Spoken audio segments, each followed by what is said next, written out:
teachers get so many initiatives thrown at them that if they hear they're going to be doing some more trauma stuff, it's like, are you kidding me? Yet another approach, another thing to learn. Well, the difference with it is it's not a one and done training and should never be a one and done training. So a lot of schools go about it the wrong way. Or even if they do several trainings, it's still not enough to become truly trauma informed and really trauma transformed, which is living and breathing it in the school.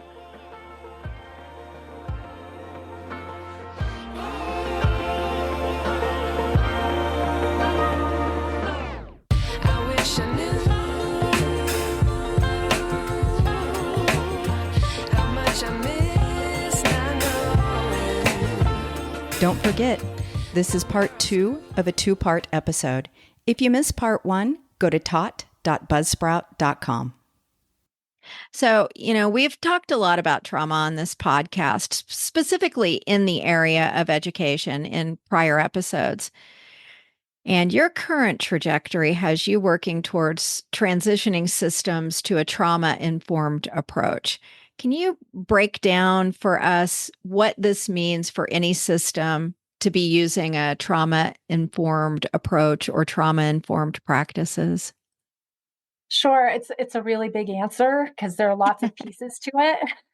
So just to let you know ahead of time, we talked briefly about how trauma is a buzzword, right? And so many people kind of roll their eyes about it now because they just hear it talked about so much. And I think also teachers get so many initiatives thrown at them that if they hear they're going to be doing some more trauma stuff, it's like, are you kidding me? Yet another approach, another thing to learn.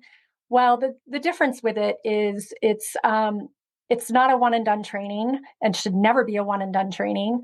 So a lot of schools go about it the wrong way. Or even if they do several trainings, it's still not enough to become truly trauma informed and really trauma transformed, which is living and breathing it in the school. So the first step is you need the buy-in, right? You need the buy-in from the administration, and you might not get buy-in from everybody in the school, and that's okay because it will just become the climate and the culture of the school, and it will be an expectation. So a robust trauma-informed framework will take a good 3 to 5 years to implement. It's not an easy, 1-year deal. So it really is a huge process, and everybody in the school is trained. So that might be another thing that schools are missing. So I'm even talking about like the bus drivers and cafeteria workers, custodians, anyone who's going to interact with children, they need to be trained in this. So the trauma-informed approaches are just living and breathing. They become part of job descriptions. It's the way they're hiring people and the conversations they're having through that, making it very transparent that this is how we operate as a school. Is that going to work for you? If not, maybe we're not the right match. So, and through that, people are learning the difference between like the big T trauma and the small T trauma, and the difference between those is the big T trauma are like those ACEs we talked about, the really big obvious things, the abuse, the natural disasters. And the little T traumas are a little bit harder to identify sometimes because we've all had them. We might not realize it, but there are things that maybe we didn't get as a kid that we should have had. So things like the love we really needed, the attention we really needed. A lot of kids miss that. It might not be neglect in the big sense of the word, but it's definitely we're not getting what we need as a kid. So learning about that, learning what trauma does to the brain and the body is really important. Informing the health implications of trauma later on in life. Educating about the approaches, of course, and just making sure people are not going to inadvertently re-traumatize. Not just students, but even the adults. So, right. Yeah, so that's a huge piece of it is even how we interact with each other, how administration is going to interact with us and treat us. So that's a huge part of the trauma-informed approach too that I think people kind of miss. So some of the other things are one of the biggest things that people hear a lot through trauma-informed care is it really changes the perspective on how we look at students. So if you see a student who's always just doing things like flipping tables and just getting angry all the time, and you look at the kid, you're like, my gosh, what is wrong with you? Well, it changes the perspective of like, well, they're acting that way because something happened to them. And so then it gets you a little more inquisitive, like, wow, what really happened to this kid to make them so angry? What's going on? So,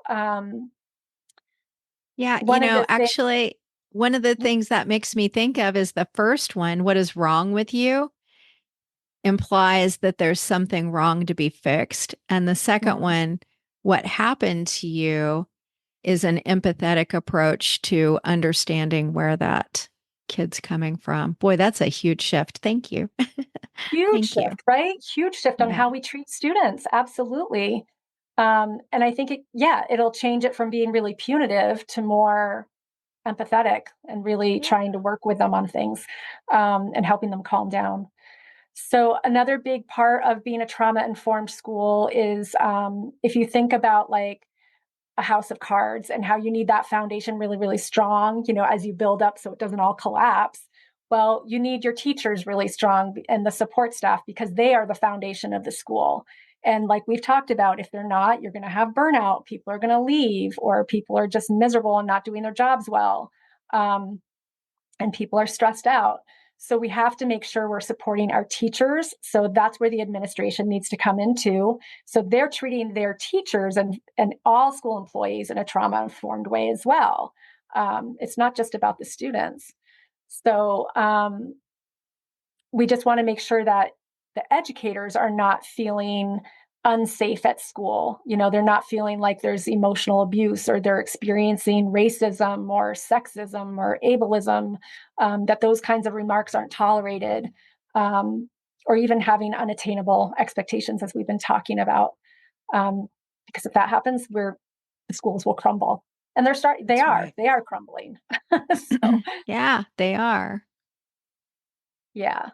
So after the administration is trained, then everyone, is starting to model that with each other.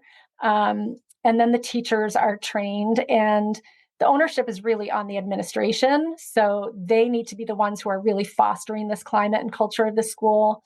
So they're modeling it, they're reinforcing it. When harm happens, they're helping to fix it. And not just letting those things go, because that can be really dangerous and toxic. Um, the other big piece, which phases, whatever organization comes in to do the trauma-informed transformation and the trainings, is there's a cohort of teachers that, or not just teachers, it could be a para-educator, a teacher, a librarian, somebody from each part of the school who become the trainers. So when new people come into the school, which happens all the time, well, they're not going to be trained, so they need to be if they come within that 3 to 5 year time frame of how long this takes. So that can phase that organization out, and it becomes the school's job to just keep it going. And then after that, that's when the work with the students happen. And there's a lot of, which hopefully is being done anyway, but a lot of social, emotional skills being taught, coping strategies, communication skills. They're taught developmentally appropriate ways, about their mind and body connection to understand that, and what happens to the brain and the body when it is distressed. And the other piece of this, where when we were talking about initiatives, is trauma informed approaches work really well with other frameworks that schools often use, like the PBIS or the MTSS, the multi-tier systems of support, the positive behavioral systems. So they align, and it's not like you have to get rid of one; they can complement each other. So it's not like this is going to take over something you feel like has already been working well in Right. your school. So when we look at approaches, like what are those actual approaches? What do those mean? Well, it means that everybody does feel seen and heard. There's honesty and transparency among the administration and everybody working within the school and with the families. Nonviolent communication. We want to make sure all people are feeling emotionally and physically safe in the building. There's diversity among the workforce. So that means students have representation. That is so important that they feel that and they see that. There's acceptance of different ways people, wear their hair, which often I've heard from a lot of people, they can get fired for things like this, or how they dress, which is a part of their culture. Those things become a non-issue, and as it should be. Diversity is also demonstrated through classroom materials, through the books, through the things that they're learning. So it's really inclusive as well within the classroom. And everybody does feel included. Again, that goes with having a voice and being heard. It's an equitable system, so everybody gets what they need as individuals. So we know, especially working with children, it's not a one size fits all, especially with special ed too. There are children who learn best through auditory means. Others need visual things. Others need certain tools in order to get through their day that other kids don't have access to because they don't need it. So that's what being equitable is about. And then there's responsibility and accountability. So when harm is done, it's, people are called out on it. And then there's an opportunity to repair that harm, which is a huge piece of this. Yeah. I think about how many times does like a behavior support person come into the classroom and remove the student from they don't have a relationship with, right? And they pull the student out and then they do whatever they need to do. And then the student just re-enters the classroom, but nothing is done. There's no repair to what was happening in the classroom, or no repair with the teacher or another student. So that's a big piece that's been missing. A huge piece of trauma-informed care is building relationships with students. And I always like to say, connect before you correct. So if there's, like I just said, the behavior person coming in should not be the person intervening with a student if there's no connection, no relationship. Right. And so one of the things you can do if a child is becoming really dysregulated, instead of immediately trying to support them or, talk with them, just kind of get on their level and be like, whoa, you're looking really upset. Like, what's going on? Just really trying to connect with them can make all the difference, and make, you're approachable that way too, right? Yeah. So I don't know if you wanted to say anything about any of that before I go on. Well, actually, I have a couple of things, but probably the biggest one is that I don't think I have ever heard of any system or approach that takes care of the adults in the building and actually it seems like before we get to the students, because if we are all tapped in and we are all using these practices with each other, then we're automatic models. It's going to come naturally for us to teach the kids and then hold them accountable. And it made me think years ago, I had an administrator come in. We had a weekly staff meeting in the morning. And he came in and he said, I'm going to have a really serious conversation with all of you this morning and share something deeply personal. And he sat down and he told us about how he had been victimized as a child within a school setting, and that there was going to be a court case. And he wanted all of us to know in case it made national news.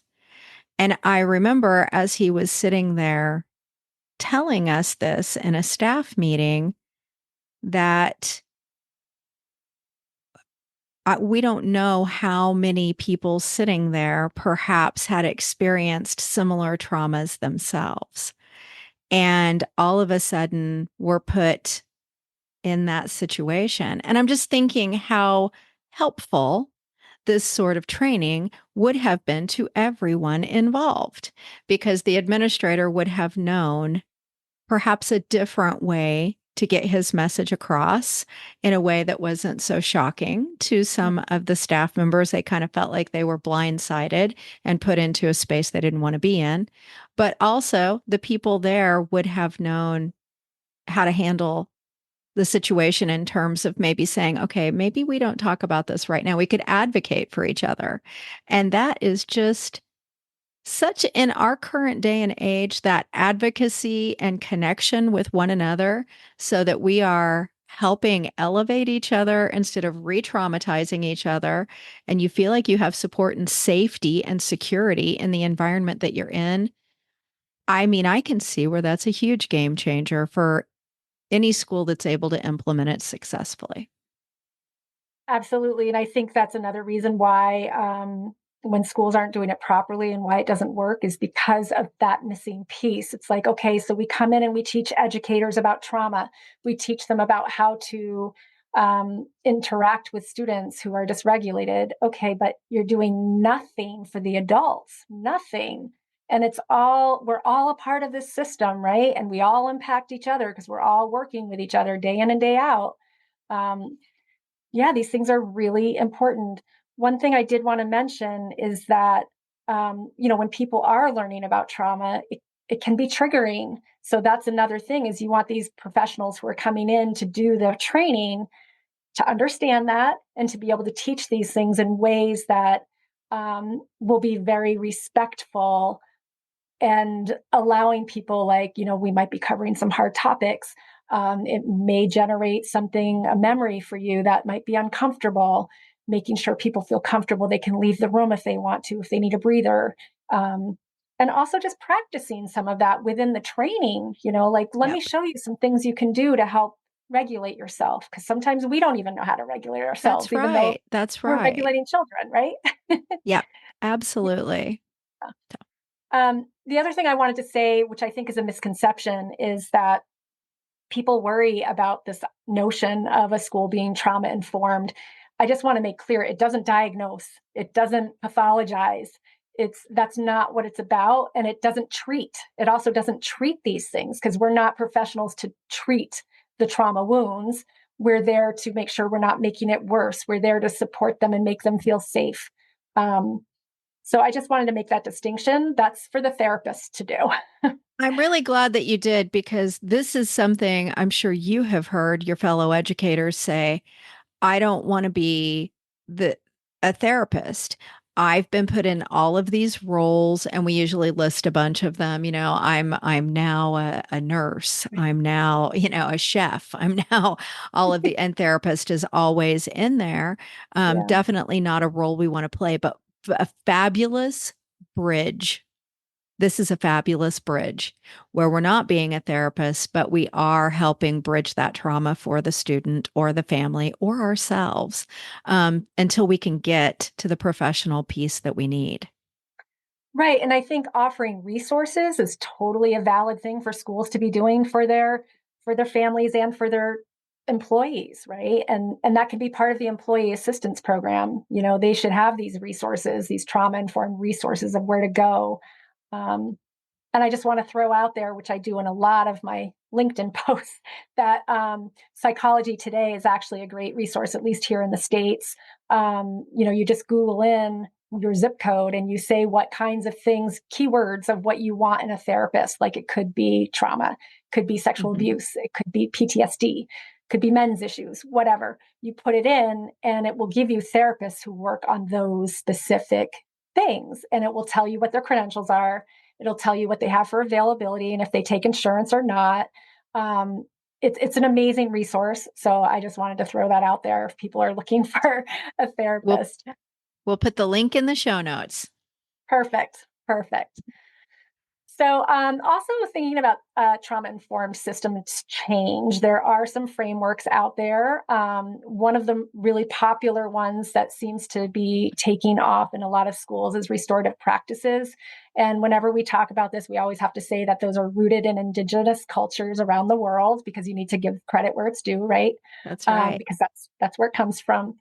So, and what restorative practices really are about are relationship and community building, which we know is so important, about respect, responsibility, and accountability. Like we talked about, holding everyone accountable for their part in causing harm. Um, and reintegration, which we also mentioned, right? So if a child or a student is removed from the classroom or even the school, what's the plan to reintegrate them? We can't miss that piece.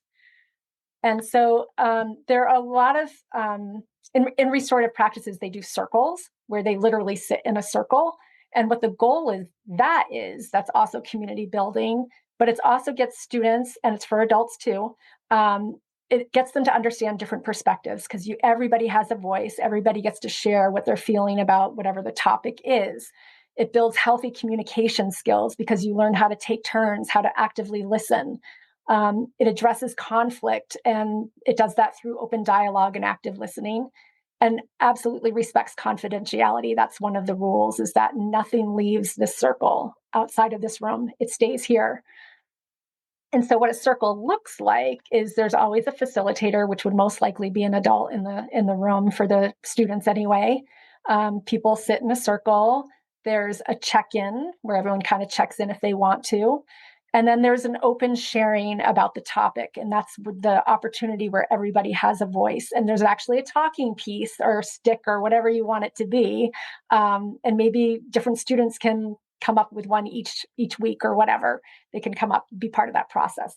And it actually goes around. And if you don't want to speak, that's fine. There's no judgment. But you have the opportunity to if you want to. And so that talking piece, of course, gets you so you're not talking over the person who has the talking piece. It's their turn. Right. And so it also focuses on impact and collaborative problem solving.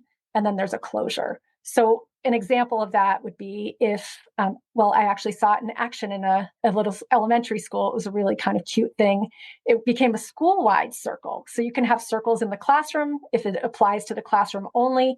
If it applies to the entire school, then you would do an entire school circle. And so in this elementary school, somebody had damaged children's artwork that was on the wall. They had torn it or colored on it. And that really hurt the person who created that art. And so they decided to have a school-wide circle. Everybody had a chance to talk about how that made them feel if they wanted to. And then everybody had a voice to say, well, how can we fix this? How can we make it better? And then the facilitator actually gave the opportunity, whoever did it, you can come out now and, tell us now, which can kind of feel shocking and scary, but how much different is that than, somebody who's already making themselves a spectacle in the classroom, and then you have to bring attention to them because they're being removed. So at least this gives them the opportunity to come clean, and then, share what they're feeling in response to how they made everybody feel. And then everybody has an opportunity to let's talk about how we're going to fix this in the future. So of course that would look very different in a high school setting. I'm sure there would be some bigger issues. And if there are really big issues where parents have to be brought in, then there are circles for that too. The parents actually become part of a circle with only the people who are involved. You wouldn't add in other people because that just doesn't make sense. And then teachers and administrators can also have their own circles when there are meetings, and they're run the same way. So it just becomes a way of communicating and problem solving. And I find it really beautiful, and teaches communication skills. That's so huge. Something we're never taught. For real, we're not. We're really not. I Yeah. agree. Yeah. And I think what's really nice too is about restorative practices is it removes the punitive actions and the punishment. And it really works on repairing harm and the accountability and solving the problem rather than just punishing. Because what does that do? Nobody learns Right. from that. So, yeah. One thing too, I just wanted to mention is that there are a lot of schools. It actually has made news in the past that have removed their school resource officers, their police officers in the schools, because that can be a re-traumatization for a lot of students. We see in the news all the time how there are people of color or people with disabilities who tend to be targeted by police. So that's frightening to see an armed, uniformed officer in your school, or a child was there when their parent was arrested by a police officer. So a lot of them have just vowed to remove them, and they feel like they actually cause more harm than good.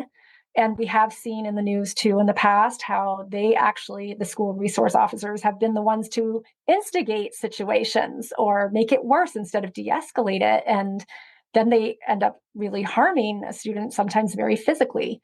Um, and I think that's due to just improper training, right? They Probably just weren't so. trained how to work in the school with students.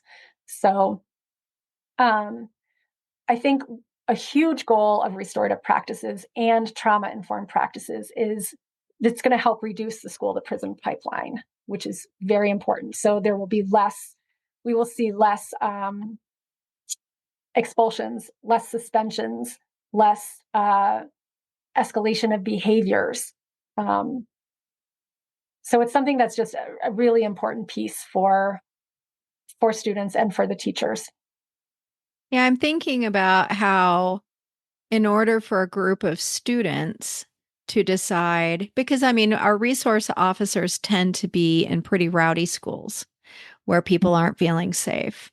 And so that safety then is the responsibility for creating the safe environment is falling on the student community, and that they are feeling in some instances that they are so capable of creating it that they don't need a backup from the resource officers. And having been in some of those schools that, some of them are like, man, we need 2 or 3 resource officers. Knowing what's going on there, the level of fear, it's really saying something that these practices in some cases are already showing that they're capable of creating that level of safety. That's amazing. Yeah, That's I think if amazing. you give, you give students agency and you give them responsibility and independence, I mean, it's amazing the stuff that they can come up with, right? Yeah. And we need to And value that teaching more. And teaching those communication skills, because that is something that's very frustrating to me, just as a human, is that oftentimes we expect someone with no exposure to have this higher level skill that they've never even observed. But it's, Right. well, this is how we do it. So you've got to get on board, get that student. And I think a lot of I think about this a lot in terms of students who do not come from middle class or higher socioeconomic status households. And then they are expected to come into the classroom and have all of these hoity toity manners Mm, and ability to understand these social mores that they've never been exposed to, and then tend to get labeled things that they're probably not. They just didn't have mhm, that skill set. And so I right. think this falls in alignment with that. So, where do Absolutely. you see this type of work taking education, specifically in the future? And how do you think it helps with burnout? I think trauma informed schools is a game changer for so many reasons that we've already talked about, for the overall health and well being of teachers and students. It's just so important that we're all taught self regulation strategies. Um, and it'll reduce those escalation of behaviors. It promotes, like we just said, healthy respectful communication. And when everyone is feeling safe, I mean, that's a huge part. When they're feeling safe, cared for, and supported, teachers can teach and children can learn, right? And That's that's right. the ultimate goal. That's what we want out of being in school. I also feel like, and this is my part of, feeling like we're making a big step in the whole scheme of things, is I think it can help to stop generational trauma, because if we're teaching children these skills and they're practicing them day in and day out at school, maybe not at home, but they are at least at school with their peers and with their teachers, adults, people in authority. Um, there's an opportunity for when they get on older in life that they're going to be able to pass on those skills to their children, and maybe not all of that other stuff that they carried with them from their childhood, and not hopefully not passing that on, because that's so easy to have happen. It really So, is. You tend to yeah, use the skills that you're taught in right, the way that you're taught them. right, absolutely. I just love this. I love this conversation. It makes me hopeful. I feel that hopeful piece. That's Okay, so wonderful. so I'm gonna, I like to give everybody a magic wand for a moment on the podcast and say, if I gave you a magic wand and I said there's one thing, but only one, that you could change today to improve education, what would it be? Well, everybody would have a whole list, right? So, Yes. so it's the reason I'm here. I think if we implement trauma informed practices and really make it a transformation within schools, I wholeheartedly believe that will change everything. It'll just change everything for students and for teachers. I have to tell you, Laura, I think you've convinced me because oftentimes I'm grumpy on the podcast. I'm like, we need to overhaul the whole thing. Just throw it all out and let's start over. But Right. wow, I mean, you're giving me a lot to think about that I am going to continue to. You're going to have to come back on. That's all there is to it. We're going to have to do a part two. So Works for because me. I just think of all the areas. I mean, this hits so many of them. Okay. But all right. So speaking of trauma, I have to ask my questions here at the end. Educators can and do experience secondary trauma frequently. And it's important that the public at large knows about these things, in my opinion. Would you share one of these moments from your career with us to your comfort level? Sure. First, I just want to explain what that is, like the secondary, or sometimes it's called vicarious trauma. So, oftentimes, teachers, therapists, anyone who is working with people who have experienced trauma in their lives, um, when you're dealing with it day in and day out, like that's going to have an impact, right? And especially because educators are so dedicated to this field and to helping kids progress and be successful. It's a lot to carry with you and to take home. You're carrying home all these stories of all these kids, and it's very sad and it's frustrating because we feel we're helpless in the sense of we can't change that for them. So that can really, in a sense, traumatize through the work that you're doing, um, the adult who's doing that work. I think for me personally, I and it's kind of funny, kind of not, but I had so much of my own stuff going on and so much of my own trauma in my life that I was dealing with that when I came home, I couldn't help but just think about my own life. So Yeah. I really did leave all of that at school, which was healthy in that sense to do that because it is important that we can separate or else it's going to eat us alive. Um, but I think that was really, the shift had to become on me once I got home. I did have an event that I would say was pretty triggering, which I'm sure all of us have had. It was an interaction with a parent, and it was during the pandemic. And of course, we had very strict rules about, if you're sick, you got to go home. And there was a little child in my preschool who was not acting like himself, and so took him to the nurse. The nurse said, "Oh yeah, he needs to go home." Nurse calls the parent. Parent's really grumpy, doesn't want to pick up the kid. Says, "Well, it's such a short session; they can just come home later." And the nurse was like, you really should come and get your kid." So parents show up, and I meet the parents outside. And this one parent came sort of charging at us with a thermometer, but it was held out straight as if it were like he was holding a gun. It was very bizarre. And he came storming up to his child and put the thermometer on, the forehead, and said, "See, no fever.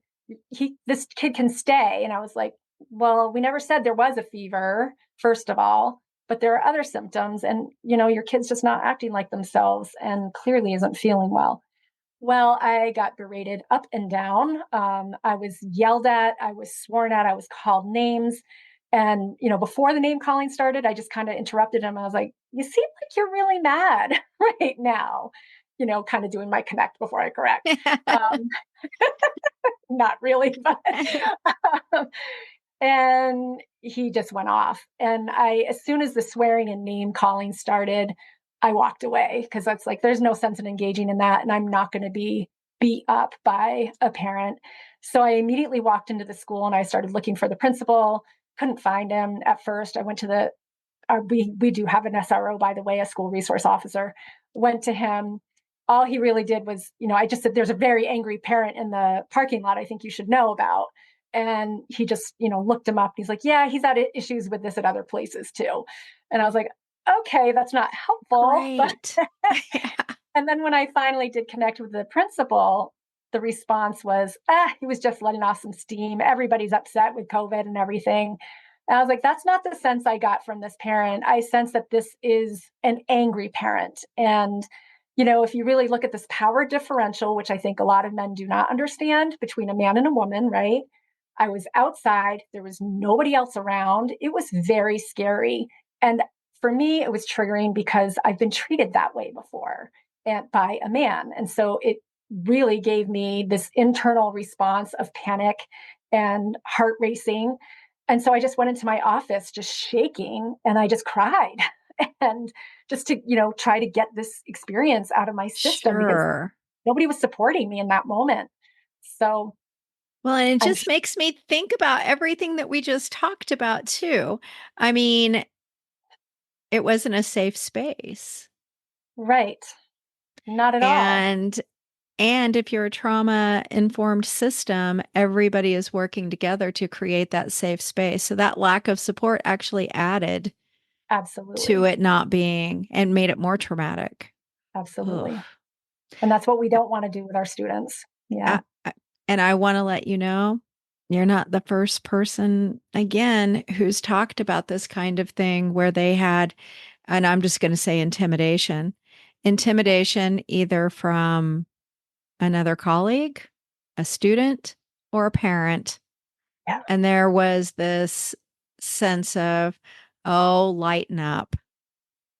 That's Hmm. not a world any of us none of us should be intimidating anyone under any circumstances, but definitely we don't go to work for that stuff, you know? Right. Right. Okay. Absolutely. I'll get on my high horse here. So I'm going to hop right off now and we're going to go in the other direction because I call this my whiplash moment for you. Talk about trauma. And now I want to know what's one of the funniest moments you've had as an educator? Well, like the show, kids say the darndest things. They do. They really do. And we chuckle about all these things kids say day in, day out. And we always say we should write a book and put all these quotes in the book. But of course, we forget. So there are just some that stand out to me that were really cute and funny at the time. I was working on my computer in the classroom, and this little girl comes up to me and she's like, "What are you doing? Are you computing?" Like, yeah, I'm computing. That's what I'm doing. And then I had another kiddo say, "Oh, I love your hair. I love your sweater. I love your face." It's just so sweet. Oh. And then one other, this was really cute too. I take my glasses on and off frequently throughout the day, and I was sitting at the table with kiddos, and one of them said to me when I took my glasses off, "Oh, you look like a mother now." And I thought, "What?" And so then when I put my glasses back on, he said, "Now you look like a teacher." So it's those I endearing things, that just get to you. Sometimes they're not that endearing though, because I remember I had a student that I was working fifth grader with math. It was like one of the first couple of years I was in education. And I stopped talking and he's looking at me and he said, "You need those metal things on your teeth." It's like, you need to do your math. Right, So let's get back to right. it, buddy. But they Yeah, do say hilarious things. Sometimes it's to your colleagues too, and it's even more hilarious. But right. anyway. And finally, we all have those moments that make us feel like this is why I chose to be an educator. At least I hope most of us have those. Can you tell us about one of those glow moments for you? I have several, but I think, the reason why I'm in it is because I love seeing how kids progress. Nothing gives me greater joy than knowing that I helped make that happen. Um, and I've shared this with, in other podcasts too, because it's such an amazing moment for me. I had a 3-year-old that became dysregulated a lot, and he was a biter and he was a headbanger. And oh my gosh, it was really hard to keep this little kid safe because he was just dysregulated all the time. And so in moments of calm, I would work with him on some deep breathing exercises. And in preschool, I keep it simple. We do what we call 5-finger breathing, where, you trace up the finger and you inhale and you trace down and you exhale, because I knew that was something they could do. It's part of their own body. So we did that day in and day out. We practiced that. And one day he just was losing it and he put himself underneath a table. And I saw him start going all on his own. And this is a 3-year-old. I couldn't believe it. And that was a really awesome moment. That's why I'm in education. That is beautiful. Oh, I Yeah. love it. I Yeah. love it. Laura, I have really enjoyed having you on here. Is there anything else you'd like to share before we end this? Sure. I think another piece that I love sharing is that trauma-informed care hurts nobody. So if we're doing it with people who don't need it, who haven't experienced trauma, which everyone has, but it hurts nobody and it benefits everyone, because all you're doing is really positive stuff in the school. And then other than that, I'd love people to connect with me on LinkedIn. I'd love to connect with people on there. And again, I'll put your stuff in links in the show notes so people can connect with you. I think you've got a lot of really good information to share. Thank you Thanks, so Melissa. much. Thank you so much for being on the podcast. Thanks. It was a really great conversation. I enjoyed it.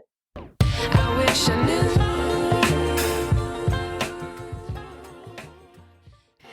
Today's episode was produced and edited by me.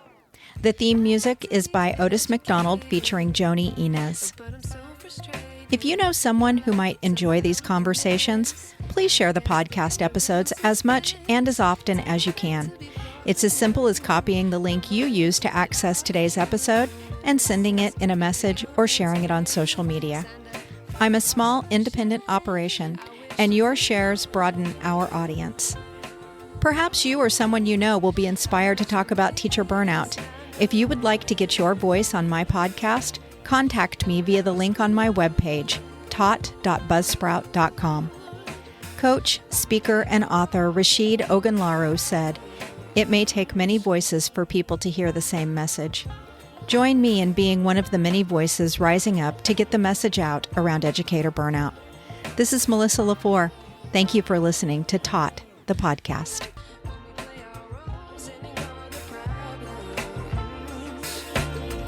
I wish I knew. I have an important reminder/disclaimer to share.